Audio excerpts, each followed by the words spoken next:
എന്ത് ചെയ്തിട്ടും അവസാനം മടങ്ങുന്നില്ല. അവസാനം എന്ത് ചെയ്തിട്ടും എന്റെ പൊന്നുമകൻ മടങ്ങാതെ വന്നപ്പോ വീട്ടിൽ നിന്ന് അടിച്ചിറക്കുകയാണ്. റളിയല്ലാഹു തആല വീടിന്റെ വെളിയിലിറങ്ങി. ആ സമയത്ത് അവസാനമായിട്ട് ഉമ്മ പറയുന്നു, മിസ്സബേ ഇവിടെ നിന്നിറങ്ങിപ്പോയാ എന്റെ സമ്പത്തിൽ നിന്ന് ഒരു രൂപ പോലും നിനക്ക് തരൂല. എനിക്കൊരുപാട് സമ്പത്തുണ്ട് മിസ്സബേ. ഈ മക്കയുടെ പകുതിയും എന്റെതാ മിസ്സബേ. മിസ്സബിന്റെ മുമ്പ് പറയുകയാണ്, ഈ മക്കയുടെ പകുതിയും എന്റെതാ പൊന്നുപോലെ. ഇവിടെ നിന്നിറങ്ങിപ്പോയാ ഒരു രൂപ പോലും നിനക്ക് തരില്ലെന്ന് പറയുമ്പോ ഇട്ടിരുന്ന കമീസൂരിയട്ട ഉമ്മയുടെ കയ്യിൽ കൊണ്ടു കൊടുത്തിട്ട്, ഇമ്മാ ഇത് നിങ്ങളുടെ സമ്പാദ്യമാണ്, എനിക്ക് വേണ്ടെന്ന് പറഞ്ഞിട്ട് അല്ലാഹുവേ ഇറങ്ങിപ്പോകുമ്പോ മിസ്സബിന്റെ ഉമ്മ വിളിച്ചിട്ട് പറയുന്നു, മിസ്സബേ നീ നശിച്ചു പോകട്ടടാ, ഇനി നീ എന്നെ ഉമ്മ എന്ന് പോലും വിളിക്കല്ലേ. ഞാൻ മരിച്ചാ പോലും നീ എന്നെ കാണാവരല്ലേ. അവസാനം പൊട്ടിക്കരഞ്ഞുകൊണ്ട് മിസ്സബ് റളിയല്ലാഹു തആല ഇറങ്ങി പോവുകയാ. അല്ലാഹുവിന്റെ റസൂല് കരഞ്ഞതെന്തിനെന്നറിയുമോ? സ്വർണത്തിന്റെ നൂല് കൊണ്ട് നെയ്തിരുന്ന വസ്ത്രം ധരിച്ചു നടന്ന മക്കയിലെ കോടീശ്വരന്റെ മകനായ മിസ്സബ് റളിയല്ലാഹു തആല അല്ലാഹുവിന്റെ റസൂലിന്റെ മുന്നിലേക്ക് നടന്നു വരുമ്പോ ഒരു പുതപ്പ് പുതച്ചിട്ടുണ്ട്, ഒരു പുതപ്പ് പുതച്ചിട്ടുണ്ട്. ആ പുതപ്പിന്റെ കോലമെന്നറിയുമോ? ആ പുതപ്പിന്റെ അവസ്ഥ എന്തെന്നറിയുമോ? 62 സ്ഥലങ്ങള് കീറിയിട്ട് തച്ചു വെച്ചിരിക്കുകയാണ്. ആകെ ഒരു പുതപ്പ് പുതച്ചിട്ടുണ്ട്, 62 സ്ഥലങ്ങള് കീറിയിട്ട് തച്ചു വെച്ചിരിക്കുകയാ. ഇനി തയ്ക്കാ സ്ഥലമില്ല. അല്ലാഹുവിന്റെ റസൂല് ചോദിക്കുന്നു, മിസ്സബേ എന്ത് കോലമാ മിസ്സബേ, എന്ത് കോലമാ മിസ്സബേ? യാ റസൂലല്ലാഹ്, ഓരോ സ്ഥലം കീറുമ്പോഴും തച്ചു വെക്കാ വല്ലാത്ത സന്തോഷവാരബിയേ. ഇങ്ങനെ നടക്കുന്നത് എന്തിനെന്നറിയുമോ? മരിക്കുന്ന സമയം സ്വർഗം കണ്ടിട്ട് മരിക്കാരാ, നാളെ സ്വർഗത്തിലെ വസ്ത്രം ധരിക്കാരാ. അല്ലാഹുവേ, ഉഹദിന്റെ രണാകണത്തിൽ യുദ്ധം കഴിഞ്ഞു, മയ്യത്ത് കഫം പൊതിഞ്ഞുകൊണ്ടിരിക്കുമ്പോ അല്ലാഹുവേ ഒരു ജനാസ കയ്യിൽ പിടിച്ചുകൊണ്ട് സഹാബത്ത് കരഞ്ഞുകൊണ്ട് ഓടി വരികയാണ്. ഒരു ജനാസ കയ്യിൽ പിടിച്ചിട്ട് സഹാബത്ത് പൊട്ടിക്കരഞ്ഞുകൊണ്ട് റസൂലുള്ളാഹിയുടെ മുന്നിലേക്ക് കടന്നു വരികയാ. അല്ലാഹുവിന്റെ റസൂല് ചോദിച്ചു, ആരുടെ മയ്യത്താ? യാ റസൂലല്ലാഹ്, മിസ്ബ് റളിയല്ലാഹു തആല അർഗുവിന്റെ മയ്യത്താ നബിയേ. എന്തിനാ നിങ്ങൾ കരയുന്നത്? എന്തിനാ നിങ്ങൾ കരയുന്നത് നബിയേ? മയ്യത്ത് പുതിയ തുണി തികയില്ല നബിയേ. സ്വർണത്തിന്റെ വസ്ത്രം ധരിച്ച് നടന്ന ചെറുപ്പക്കാര്, പൊന്നുമോനെ മയ്യത്ത് പൊടിയാ തുണിയില്ല ചെറുപ്പക്കാരാ. തലമറയ്ക്കുമ്പോ കാല് വെളിയിലാണ്, കാല് മറയ്ക്കുമ്പോ തലവെളിയിലാണ്. പടച്ചവനെ അവസാനം അല്ലാഹുവിന്റെ റസൂല് പറഞ്ഞ് തലമറച്ചിട്ട് പൊതി സഹാബ. അവസാന തുണി കൊണ്ട് തലമറച്ചിട്ട് കഫം പൊതിഞ്ഞു. 2 കാലും വെളിയിൽ കിടക്കുകയാ, 2 കാലും വെളിയിൽ കിടക്കുകയാ. തുണിയില്ലല്ലോ, കഫം പൊതിയാ തുണിയില്ലല്ലോ. അല്ലാഹുവിന്റെ റസൂല് പറഞ്ഞു, പുല്ല് പറിച്ചു കൊണ്ടുവരാറ്, പുല്ല് പറിച്ചു കൊണ്ടുവരാ. പുല്ല് പറിച്ചു കൊണ്ടുവന്ന് മിസ്സബെന്ന ചെറുപ്പക്കാരന്റെ കാലിൽ വെച്ച് കെട്ടുകയാണ്. അവസാന നമസ്കാരം കഴിഞ്ഞു മയ്യത്ത് കബറിനകത്തിറക്കി വെക്കുമ്പോ സുബ്ഹാനല്ലാഹ്, കാലിൽ കെട്ടിവെച്ചിരിക്കുന്ന കെട്ടങ്ങടിഞ്ഞുപോയി, പുല്ലടിഞ്ഞ് കബറിനകത്ത് വീടുപോയി. കാല് രണ്ടും വെളിയിൽ കാണുകയാണ്. സഹാബത്ത് മുഴുവനും കരയാൻ തുടങ്ങി. അല്ലാഹുവിന്റെ റസൂല് കരയാ തുടങ്ങി. എല്ലാവരും കബറിന്റെ ചാരത്തിരുന്ന് കരയുമ്പോ പണത്തിന്റെ പുറകെ നെട്ടോട്ടമോടുന്ന യുവത്തവേ അല്ലാഹുവിന്റെ റസൂല് പറഞ്ഞു കൊടുക്കുകയാണ്. ആ കബറിന്റെ ചാരത്തൊരുമിച്ച് കൂടി ആയിരക്കണക്കിന് സഹാബത്തിനോട് അല്ലാഹുവിന്റെ റസൂല് പറയുന്നു, സഹാബാ വമിനന്നാസി മയ്യസിരി നഫ്സഹു ബിത്തിഗാ മർളാത്തില്ലാഹ് വല്ലാഹു റഊഫുൻ ബിൽ ഇബാദ്. മരിച്ചാൽ ഇങ്ങനെ മരിക്കണം വാപ്പാ. ചെറുപ്പക്കാരാ, മരിച്ചാ ഇതുപോലെ മരിക്കണം പോരെ. തന്റെ ജീവിതവും തന്റെ സമ്പത്തും അല്ലാഹു കൊടുത്തിട്ട് സ്വർഗം വാങ്ങിയിട്ട് സ്വർഗം കണ്ട് മരിക്കണം ചെറുപ്പക്കാരാ. അതുകൊണ്ട് പാതിരാത്രി ഒരുമിച്ച് കൂടിയവര് പണത്തിനോട് വല്ലാത്ത ആർത്തി വേണ്ട. അതുകൊണ്ട് നിനക്ക് രക്ഷപ്പെടാൻ കഴിയില്ല. അതുകൊണ്ട് നിനക്ക് മുസ്ലിമായി മരിക്കാൻ കഴിയില്ല. മരിക്കണ്ടേ വാപ്പാ, മരിക്കണ്ടേ പെങ്ങളെ. അള്ളാഹുവിന്റെ പ്രവാചകന് വഫാത്താകുന്നതിന്റെ തലേ ദിവസമുണ്ടല്ലോ, രോഗം പിടിച്ചിട്ട് ബോധമില്ലാതെ കിടക്കുകയാണ്. പെട്ടെന്ന് റസൂലുള്ളാഹിന് ബോധം വന്നപ്പോ അവിടുന്ന് വിളിക്കുന്നു, ആയിഷ ആയിഷ ആയിഷ. അള്ളാന്റെ റസൂല് കിടന്ന് ആയിഷ ബീബിയെ വിളിക്കുകയാണ്. ആയിഷ ബീബി ഓടി അടുത്തേക്ക് വന്നു. അള്ളാന്റെ റസൂല് പറയുന്നു, ആയിഷ ഇന്ന സ്ഥലത്ത് 6 ദിർഹം ഇരിക്കുന്നുണ്ട് ആയിഷ, ഇന്ന സ്ഥലത്ത് 6 ദിർഹം ഇരിക്കുന്നുണ്ട്, എടുത്തുകൊണ്ട് വാ ആയിഷ. ആയിഷ ബീബി റളിയല്ലാഹു തആല 6 7 ദിർഹം എടുത്തുകൊണ്ട് വന്ന് റസൂലുള്ളാഹിന്റെ കയ്യിൽ വെച്ച് കൊടുത്തു. റസൂലുള്ള കരയുകയാ, കണ്ണ് നിറയുകയാണ്. ആകെയുള്ള സമ്പാദ്യം കയ്യിൽ വെച്ചിരുന്ന് കരയുകയാ. അള്ളാന്റെ റസൂലിനോട് ആയിഷ ബീബി ചോദിച്ചു, നബിയേ എന്തിനാ കരയുന്നത്? ആയിഷ, ഇതെന്റെ കയ്യിലിരിക്കുന്ന സമയത്താണ് ഞാനങ്ങ് മരിച്ചു പോകുന്നതെങ്കിലോ, ആകെയുള്ളതാരേ 6 ദിർഹം ഇതെന്റെ കയ്യിലിരിക്കുമ്പോഴാ ഞാൻ മരിക്കുന്നതെങ്കിലോ നശിച്ചു പോയല്ലോ ആയിഷ. അള്ളാന്റെ മുന്നിൽ ഞാൻ രക്ഷപ്പെടില്ലല്ലോ ആയിഷ. അള്ളാന്റെ റസൂല് പറഞ്ഞു, എന്റെ കണ്ണടയുന്നതിന് മുമ്പേ കൊണ്ടു കൊടുക്ക ആയിഷ. ആയിഷ ബീബി റളിയല്ലാഹു തആല ആകെ കയ്യിലിരുന്ന 6 ദിർഹം എടുത്തുകൊണ്ട് സദഖ കൊടുക്കുകയാണ്. 1 രൂപ പോലും സ്വന്തമില്ലാതെ ആ ലോകത്തിന്റെ നേതാവ് പോയത്. ഒരു 5 നയാ പൈസ പോലും അള്ളാന്റെ റസൂലിന്റെ കയ്യിലില്ലായിരുന്നു. പക്ഷേ ഇങ്ങനെ ജീവിച്ച പ്രവാചകന്റെ വഫാത്ത് എങ്ങനെയായിരുന്നു? ആകെയുള്ളത് പോലും വീടിനകത്ത് വിളക്കിലൊടിക്കാനുള്ള എണ്ണ പോലുമില്ലാതെ പട്ടിണി കിടന്നിട്ട് റബ്ബേ ഈ ലോകത്തോടെ യാത്ര പറഞ്ഞ പ്രവാചകന്റെ അവസ്ഥ എന്താ? റബീഉൽ അവ്വൽ 12 രോഗം പിടിച്ചിട്ട് റസൂലുള്ളാഹി തങ്ങളുടെ വീടിനകത്ത് കിടക്കുകയാ. പെട്ടെന്ന് പ്രവാചകന് രോഗം കൂടി. ആയിഷ ബീബി ഒരു സൈഡിലുണ്ട്, ഫാത്തിമ ബീബി ഒരു സൈഡിലുണ്ട്. രണ്ടുപേരും ഇരുന്ന് കരയുകയാ. റസൂലുള്ള ബോധമില്ലാതെ കിടക്കുകയാ. അങ്ങനെ രണ്ടുപേരും വീടിനകത്തിരുന്ന് കരഞ്ഞുകൊണ്ടിരിക്കുന്നു. വീടിന്റെ കവാടത്തിൽ ഒരു സലാം കേൾക്കുന്നു, അസ്സലാമു അലൈക യാ അഹ്ല ബൈത്തിൻ നുബുവ ഇഫ്തഹിൽ ബാബ്. അല്ലാഹുവിന്റെ റസൂലിന്റെ കുടുംബമേ വാതിലൊന്ന് തുറക്കുവോ, റസൂലുള്ളാഹിന്റെ കുടുംബമേ വാതിലൊന്ന് തുറക്കുവോ. ഫാത്തിമ ബീബി റളിയല്ലാഹു തആല വിളിച്ചു പറയുകയാ, എന്റെ വാപ്പയ്ക്ക് സുഖമില്ല, സംസാരിക്കാൻ കഴിയില്ല, എഴുന്നേക്കാൻ കഴിയില്ല, എന്റെ വാപ്പയ്ക്ക് രോഗം കൂടിയിട്ട് കിടക്കുകയാണ്. നിങ്ങളൊന്ന് പോയിട്ട് പിന്നെ ഇന്ന് വരുവോ, നിങ്ങൾ പോയിട്ട് പിന്നെ ഇന്ന് വരുവോ. കുറെ സമയം കഴിഞ്ഞു. രണ്ടാമതും അതേ മനുഷ്യൻ തന്നെ സലാം പറയുകയാണ്. ഫാത്തിമ ബീബി അപ്പോഴും ഇതുപോലെ വിളിച്ചു പറഞ്ഞു, എന്റെ ഉപ്പയ്ക്ക് രോഗമാ, എന്റെ ഉപ്പാന് സുഖമില്ല, പോയിട്ട് പിന്നെ വാ. കുറെ സമയം കഴിഞ്ഞു. മൂന്നാമതും അസ്സലാമു അലൈക യാ അഹ്ല ബൈത്തിൻ നുബുവ ഇഫ്തഹിൽ ബാബ്. അല്ലാഹുവിന്റെ റസൂലിന്റെ വീടിന്റെ മുന്നിൽ സലാം പറയുകയാണ്. റസൂലുള്ള ചോദിക്കുന്നു, മോളെ ഫാത്തിമ, ആരാ മോളെ സലാം പറയുന്നത്? ആരാ മോളെ? ഫാത്തിമ ബീബി റളിയല്ലാഹു തആല വീടിന്റെ കവാടത്തിലൂടെ നോക്കിയിട്ട് അവിടെന്ന് പറയുന്നു, വാപ്പാ,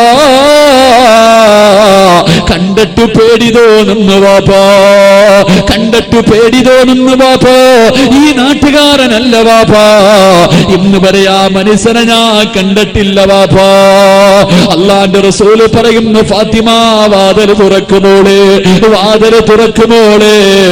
ഫാത്തിമ ബീബി റളിയല്ലാഹു തആല വാതിൽ തുറക്കുമ്പോ കടന്നു വന്നതാരാ? മലക്കുൽ മൗത്ത് അസ്റായീൽ. അല്ലാഹുവിന്റെ പ്രവാചകന്റെ വീട്ടിലേക്ക് കയറി വന്ന അസ്റായിലിനെ കണ്ടിട്ട് ലോകത്തിന്റെ നേതാവിന്റെ പൊന്നുപോലെ പോലെ കരഞ്ഞു പോയെങ്കിലോ, ഫാത്തിമ ബീബി പോലും പേടിച്ചു പോയെങ്കിലോ, കാണണ്ടേ ചെറുപ്പക്കാരാ, കാണണ്ടേ വാപ്പാ, നമ്മുടെ മുന്നിലും വരുമല്ലോ, നമ്മുടെ മുന്നിലും വരുമല്ലോ. എന്റെ പ്രിയമുള്ളവരെ, അസ്റായില് കടന്നു വന്നു. അല്ലാഹുവിന്റെ റസൂൽ ചോദിച്ചു, അസ്റായിലേ, എന്നെ കാണാ വന്നതാണോ, എന്നെ കാണാ വന്നതാണോ? യാ റസൂലല്ലാഹ്, അങ്ങ് അനുവാദം തന്നാ റൂഹ് പിടിക്കാ വന്നതാ നബിയേ.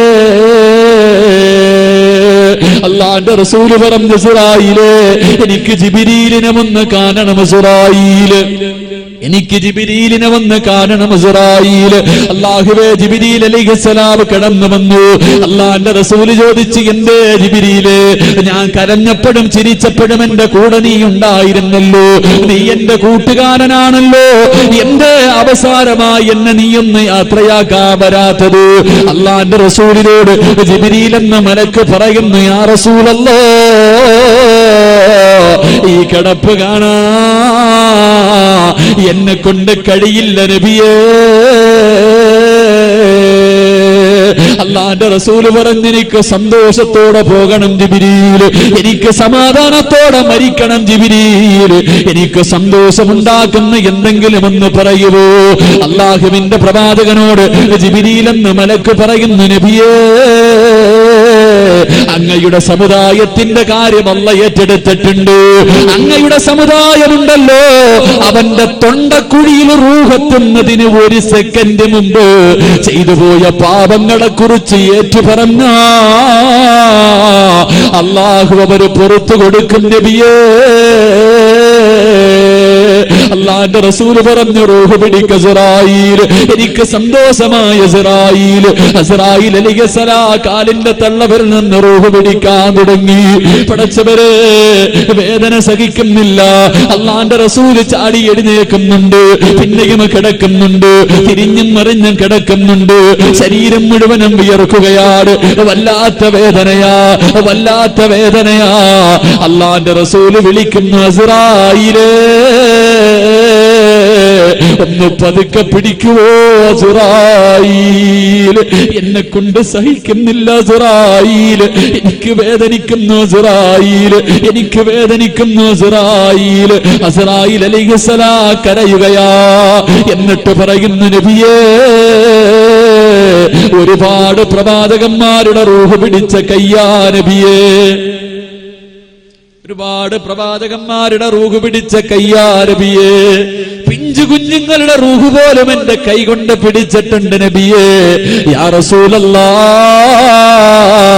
ഇന്നുവരെ എന്റെ കൈ വിറച്ചിട്ടില്ല നബിയേ, എനിക്കിതിനെക്കാളും മയമായി പിടിക്കാൻ അറിയില്ല നബിയേ. അല്ലാഹുവിന്റെ റസൂല് കിടന്ന് കരയുകയാ. പ്രവാചകൻ ഇങ്ങനെ ചാടി എഴുന്നേക്കും കിടക്കും. ആയിഷ ബീബി റളിയല്ലാഹു തആല അൻഹാ ഓടി വന്നിട്ട്, റബ്ബേ, വെള്ളത്തിനകത്ത് തുണിമുക്കിയിട്ട് റസൂലുള്ളാഹിന്റെ മടിയിൽ പിടിച്ചു കിടത്തിയിട്ട് വിയർപ്പ് തുടച്ചു കൊടുക്കുകയാ. റസൂലുള്ളാഹിന്റെ ശരീരം ഇങ്ങനെ തുടച്ചു കൊടുക്കുകയാണ്. ഫാത്തിമ ബീബി അടുത്തിരുന്ന് ഉപ്പയുടെ കൈകാലുകളെ തടകുകയാ. എന്റെ പ്രിയമുള്ളവരെ, അല്ലാഹുവിന്റെ റസൂൽ ഇങ്ങനെ ആയിഷ ബീവിയുടെ മുഖത്തേക്ക് നോക്കി, തന്റെ പ്രിയപ്പെട്ട ഭാര്യയുടെ മുഖത്തേക്ക് നോക്കിയിട്ട് അല്ലാഹുവിന്റെ റസൂൽ പറഞ്ഞു കൊടുക്കുന്നു, ആയിഷ, ഇന്നലിൽ മൗതി ലസക്കറാ, മരണത്തിന് വല്ലാത്ത വേദനയാ ആയിഷ. ആയിഷ, റബ്ബിനോട് ദുആ ചെയ്യണേ ആയിഷ, മരണവേദന കുറച്ചു തരാൻ അല്ലാഹുവിനോട് നീ ദുആ ചെയ്യണേ, മരണത്തിന് വേണ്ടി തയ്യാറെടുക്കണേ. ആയിഷ ബീവിയോട് പറഞ്ഞു കൊടുക്കുകയാ. എന്റെ പ്രിയമുള്ളവരെ, റൂഹ് പിടിച്ചുകൊണ്ടിരിക്കുന്നു. അല്ലാഹുവിന്റെ റസൂൽ ഇങ്ങനെ എഴുന്നേറ്റിട്ട് ആയിഷ ബീബി റളിയല്ലാഹു തആല അൻഹയുടെ നെഞ്ചിൽ ഇങ്ങനെ ചാരിയിരിക്കുകയാണ്. ആ സമയത്ത് അബ്ദുറഹ്മാൻ എന്ന് പറയുന്ന സഹാബി കടന്നു വരികയാ. ആയിഷ ബീവിയുടെ ബീവിയുടെ കൂടെ പുറപ്പാട്. അള്ളാന്റെ റസൂൽ ഇങ്ങനെ അബ്ദുറഹ്മാൻ എന്ന സഹാബിയുടെ കയ്യിലേക്ക് നോക്കുകയാ. ആയിഷ ബീവി റളിയല്ലാഹു തആല അൻഹ നോക്കുമ്പോ അള്ളാന്റെ റസൂൽ ആ സഹാബിയുടെ കയ്യിലേക്ക് നോക്കുകയാണ്. 18 വയസ്സുകാരി ആയിഷയ്ക്ക് മനസ്സിലായി തന്റെ പ്രിയപ്പെട്ട ഭർത്താവ് എന്തിനാ നോക്കുന്നത്. അന്ന് ആയിഷ ബീവിക്ക് 18 വയസ്സാണ്. അല്ലാഹുവേ, ആ സഹാബി അടുത്തേക്ക് വിളിച്ചു. കയ്യിലിരിക്കുന്ന മിസ്വാക്കെടുത്ത് അല്ലാഹുവിന്റെ റസൂലിന്റെ കയ്യിൽ വെച്ച് കൊടുത്തു. റസൂലുള്ളാഹിയുടെ കയ്യിലേക്ക് മിസ്വാക്കെടുത്ത് വെച്ച് കൊടുത്തു. പക്ഷേ പ്രവാചകന്റെ കൈ ചലിക്കുന്നില്ല. സ്വന്തമായിട്ട് പല്ല് തേക്കാൻ കഴിയുന്നില്ല. അല്ലാഹുവിന്റെ റസൂൽ ആയിഷ ബീവിയുടെ മുഖത്തേക്ക് നോക്കുകയാണ്. ആയിഷ ബീവി റളിയല്ലാഹു തആല അൻഹ ആ മിസ്വാക്കെടുത്തിട്ട് തന്റെ പല്ലിൽ വെച്ച് കടിക്കുകയാ. നല്ലപോലെ പാകമാക്കി. എന്നിട്ട് എന്റെ പെങ്ങളെ, കൊച്ചു കുഞ്ഞുങ്ങളുടെ പല്ല് ഉമ്മച്ചി തേച്ച് കൊടുക്കുന്നത് പോലെ തന്റെ പ്രിയപ്പെട്ട ഭർത്താവിനെ തന്റെ മാറിടത്തിൽ ഇങ്ങനെ ചാരി നിർത്തിയിട്ട് മഹദി ആയിഷ ബീവി റളിയല്ലാഹു തആല അൻഹ അല്ലാഹുവിന്റെ റസൂലിന്റെ പല്ല് തേച്ച് കൊടുക്കുകയാ. പ്രവാചകന്റെ പല്ല് തേച്ച് കൊടുക്കുകയാ. അല്ലാഹുവേ, റൂഹ് പിടിച്ച് അലയുടെ ഭാഗം കഴിഞ്ഞു. ആ സമയത്ത് വീടിന്റെ കവാടത്തിൽ അല്ലാഹുവിന്റെ റസൂലിന്റെ വളർത്തു മകനായ ഉസാമ റളിയല്ലാഹു തആല അൻഹു അല്ലാഹുവിന്റെ റസൂലിന്റെ വളർത്തു മകനാണ്. വീട്ടിലേക്ക് കേറി വരികയാ. റസൂലുള്ള സക്കറാത്തിന്റെ അവസ്ഥയാണ്. റൂഹ് പിടിച്ചരയുടെ ഭാഗം കഴിഞ്ഞു. തന്റെ വളർത്തു മകൻ വീട്ടിലേക്ക് കേറി വരുമ്പോ റസൂലുള്ളാന്റെ കൈ ചലിക്കുകയാ. അല്ലാഹുവിന്റെ റസൂലിന്റെ കൈ ചെറുതായിട്ട് ഇങ്ങനെ ഉയർത്തുകയാണ്. ഇങ്ങനെ ഉയർത്തിയിട്ട് തന്റെ മകനോട് 2 കൈയും ഇങ്ങനെ ചേർത്ത് പിടിച്ചിട്ട് അല്ലാഹുവിന്റെ റസൂല് ഇങ്ങനെ ആംഗ്യം കാണിക്കുന്നു. സാമാ, എനിക്ക് വേണ്ടിയൊന്ന് ദുആ ചെയ്യൂ സാമാ. അല്ലാഹു എന്റെ മരണവേദന കുറച്ചു തരാറ് റബ്ബനോട് കരുണ കാണിക്കാ. എനിക്ക് വേണ്ടിയൊന്ന് ദുആ ചെയ്യ് പൊന്നുമോളെ. അല്ലാഹുവിന്റെ പ്രവാചകനോട് പറഞ്ഞു പോയെങ്കിലേ അതിരാത്രി ഒരുമിച്ച് കൂടിയവരെ നമ്മളെ കാണണ്ടേ. നമ്മുടെ മുന്നിൽ അസ്റായീൽ വരുമല്ലോ. എല്ലാ കളഞ്ഞിട്ട് പോകേണ്ടവരല്ലേ. എങ്ങനെയാ വരുന്നത്? മയ്യത്ത് കുളിപ്പിക്കുന്നവരാണല്ലോ. മരണവേദന സഹിക്കാൻ കഴിയാതെ പലരും കിടപ്പിൽ കിടന്ന് മലമൂത്ര വിസർജനം നടത്തുമല്ലോ. വല്ലാത്ത വേദനയല്ലേ. അല്ലാഹുവേ, ഒന്ന് ചിന്തിക്കു ചെറുപ്പക്കാരാ, ചെറുപ്പക്കാരാ. എന്റെ പ്രിയപ്പെട്ട പെങ്ങള്, ഇന്നത്തെ ഒരു ദിവസത്തെ പാപം മാത്രം ഒന്ന് എടുത്തു നോക്കുപോരേ. ഇന്നുറക്കപ്പായിൽ നിന്ന് എഴുന്നേറ്റത് മുതൽ ഈ 10 മണി സമയം വരെ ഇന്നത്തെ ഒരൊറ്റ ദിവസം ചെയ്ത പാപമെന്ന് ചെറുപ്പക്കാരാ. കണ്ണുകൊണ്ട് കണ്ടത് പാപമല്ലേ, കൈകൊണ്ട് പിടിച്ചത് പാപമല്ലേ, നാവ് കൊണ്ട് പറഞ്ഞത് പാപമല്ലേ, ചെവി കൊണ്ട് കേട്ടത് പാപമല്ലേ, കാലുകൊണ്ട് നടന്നത് പാപത്തിലേക്കല്ലേ, ഹൃദയം കൊണ്ട് ചിന്തിച്ചതുപോലെ പാപമല്ലേ. ഓരോ ദിവസവും കോടാനുകോടി അപരാധം ചെയ്യുന്ന ഞാനും നിങ്ങളുമല്ല. എങ്ങനെയാ മരിക്കുന്നതെന്ന് ചിന്തിക്ക ചെറുപ്പക്കാരാ. എന്തൊക്കെ അഹങ്കാരമാ പൊന്നുപോരെ, എന്തൊക്കെ പേക്കൂത്തുകളാ പൊന്നുപോരെ. ഇസ്ലാമിനെ നാണം കെടുത്തുന്ന രീതിയിൽ ഇന്നത്തെ യുവതലമുറയുടെ പ്രവർത്തനങ്ങൾ വല്ലാത്തതാണല്ലോ. അല്ല കാണുന്നില്ലേ ചെറുപ്പക്കാരാ, അല്ല കാണുന്നില്ലേ പെങ്ങള്. ആണും പെണ്ണും ഇന്ന് കോലം കെട്ടികെട്ട് പേക്കൂത്തുകൾ കാണിക്കുന്ന കാലത്തുകൂടെ നടന്നു പോകുമ്പോ ഇതെല്ലാം തീരും ചെറുപ്പക്കാരാ. പൊന്നുപോലെ 366 പ്രാവശ്യമേ അസ്റായീൽ നിന്റെ മുഖത്ത് നോക്കൂ. 366 പ്രാവശ്യമേ അസ്റായീൽ നിന്റെ മുഖത്ത് നോക്കൂ. 67ാമത്തെ പ്രാവശ്യം വരുന്നത് നോക്കാനല്ല, നിന്നെ കൊണ്ടുപോകാനാ. ഒന്നെന്റെ ചെറുപ്പക്കാരാ, 360ആയോ 62ആയോ 63ആയോ 65ആയോ. അല്ലാഹുവേ, മരണത്തിന് വേണ്ടി തയ്യാറെടുക്കുമെന്നുപോര്. അതുകൊണ്ട് അല്ലാഹുവിന്റെ റസൂൽ പറയുകയാണ്, ആരുടെ വീട്ടിലാണോ ഹറാമായ സമ്പത്തുള്ളത് അവന്റെ ആയുസ് കുറഞ്ഞു പോകുമെന്ന് നബി മുഹമ്മദ് മുസ്തഫ അലൈഹി വസല്ലം അല്ലാഹു നമുക്ക് നല്ല മരണം നൽകി അനുഗ്രഹിക്കുമാറാകട്ടെ. 366 പ്രാവശ്യമേ ഒരു മനുഷ്യന്റെ മുഖത്തേക്ക് അസറായിൽ നോക്കൂ. 67ാമത്തെ പ്രാവശ്യം നോക്കുന്നത് നിന്നെ കൊണ്ടുപോകാനാണെന്ന് നബിയനാ റസൂലുള്ളാഹി അല്ലാഹു നമുക്ക് നല്ല മരണം നൽകി അനുഗ്രഹിക്കുമാറാകട്ടെ.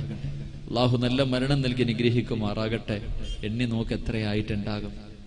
അങ്ങനെയാണെങ്കിൽ ഇസ്രായേൽ എത്ര പ്രാവശ്യം നോക്കിയിട്ടുണ്ടാകും? 300 കഴിഞ്ഞോ 350 കഴിഞ്ഞോ? അല്ലാഹു നല്ല മരണം നൽകി അനുഗ്രഹിക്കുമാറാകട്ടെ. അതുകൊണ്ട് മക്കളെ, മരണത്തിന് വേണ്ടി തയ്യാറെടുത്തു. മരണത്തിന് വേണ്ടി തയ്യാറെടുക്ക്. മരണവേദന അല്ലാഹു കുറച്ചു തരുമാറാകട്ടെ. അല്ലാഹു കുറച്ചു തരുമാറാകട്ടെ. പെണ്ണുങ്ങൾ എപ്പോഴും പറയും പ്രസവത്തിന് വലിയ വേദനയാണ്. പ്രസവ വേദന മരണത്തിന്റെ വേദനയാണെന്നാ പറയണേ. പക്ഷെ 3-4 പ്രാവശ്യം പെറ്റ തള്ളയുടെ ഇന്നത്തെ സ്വഭാവം കണ്ട ഇത് വല്ലതും ഉണ്ടോ? നമ്മളാരും പ്രസവ വേദന അനുഭവിച്ചിട്ടില്ല. മരണവേദന എന്താണെന്ന് ഒരാണിനും അറിയില്ല. പക്ഷെ നമ്മുടെ ഉമ്മ, നമ്മുടെ ഭാര്യ എത്ര പ്രാവശ്യം അനുഭവിച്ചതാ. ഇന്നും നന്നാവാൻ മനസ്സില്ലല്ലോ. റജബ് വന്ന് ചെറുപ്പക്കാര, റജബ് വന്ന് മക്കളെ അല്ലാഹുവോട് ദുആ ചെയ്യുന്നില്ലേ? അല്ലാഹുമ്മ ബാരിക് ലനാ ഫി റജബിൻ വ ശഅബാൻ വബല്ലിഗ്നാ ശഹ്റ റമളാൻ. ദുആ ചെയ്യാൻ തുടങ്ങി. അല്ലാഹു നമുക്ക് ഈമാൻ നൽകി അനുഗ്രഹിക്കുമാറാകട്ടെ. അതുകൊണ്ട് ജീവിതത്തിൽ ഒരു മാറ്റം ഉണ്ടാകണം. ഞാൻ നിർത്തുകയാണ്. അല്ലാഹുവിന്റെ റസൂൽ സല്ലല്ലാഹു അലൈഹി വസല്ലമ തങ്ങൾ പറഞ്ഞു, രണ്ടാമത്തെ കാര്യം ആയുസ്. ഇത്തിരി നേരം കൂടി കുഴപ്പമില്ലല്ലോ. ഞാൻ 10 മണിക്ക് നിർത്താന്ന് പറഞ്ഞു. ഇത്തിരി നേരം കൂടി ഇരിക്കാമെങ്കിൽ നല്ല മരണം കിട്ടുന്ന 2 കാര്യം പറഞ്ഞു, മരണവേദന കുറച്ച് കിട്ടുന്ന 2 കാര്യം പറഞ്ഞു തരാം. അല്ലാഹു ഈമാൻ നൽകി അനുഗ്രഹിക്കുമാറാകട്ടെ. ഇരിക്കുവോ? ബാക്കിയും കൂടെ പറയണമെന്ന് ആഗ്രഹമുള്ളവരെന്ന് കൈവക്കിക്കേ. പൈസ പിരിവെങ്ങാണ് ഉണ്ടായിരുന്നെങ്കിൽ രാജാക്കന്മാരായി പോയി. പിരിവൊക്കെ എപ്പോഴും ഇങ്ങനെ വേണ്ടത്. അല്ലാഹു ഈമാൻ നിലനിർത്തി തരുമാറാകട്ടെ. അല്ലാഹു ഈമാൻ നിലനിർത്തി തരുമാറാകട്ടെ. പിന്നെ മനുഷ്യന്മാരെ എവിടെ കിടന്നു മരിച്ചാൽ എന്താ? റോഡിൽ കിടന്നോ, പള്ളിയിൽ കിടന്നോ, വീട്ടിൽ കിടന്നു, എവിടെ കിടന്ന് മരിച്ചാൽ എന്താ? എന്നിട്ട് നല്ലതുപോലെ പോയാൽ മതി. അല്ലാഹു ഭാഗ്യം നൽകി അനുഗ്രഹിക്കുമാറാകട്ടെ. അല്ലാഹു ഭാഗ്യം നൽകി അനുഗ്രഹിക്കുമാറാകട്ടെ. കഴിഞ്ഞ വർഷം വന്നപ്പോൾ ഞാൻ പറഞ്ഞു, പോകാൻ സമയമായ 3 അടയാളുണ്ടാകുന്ന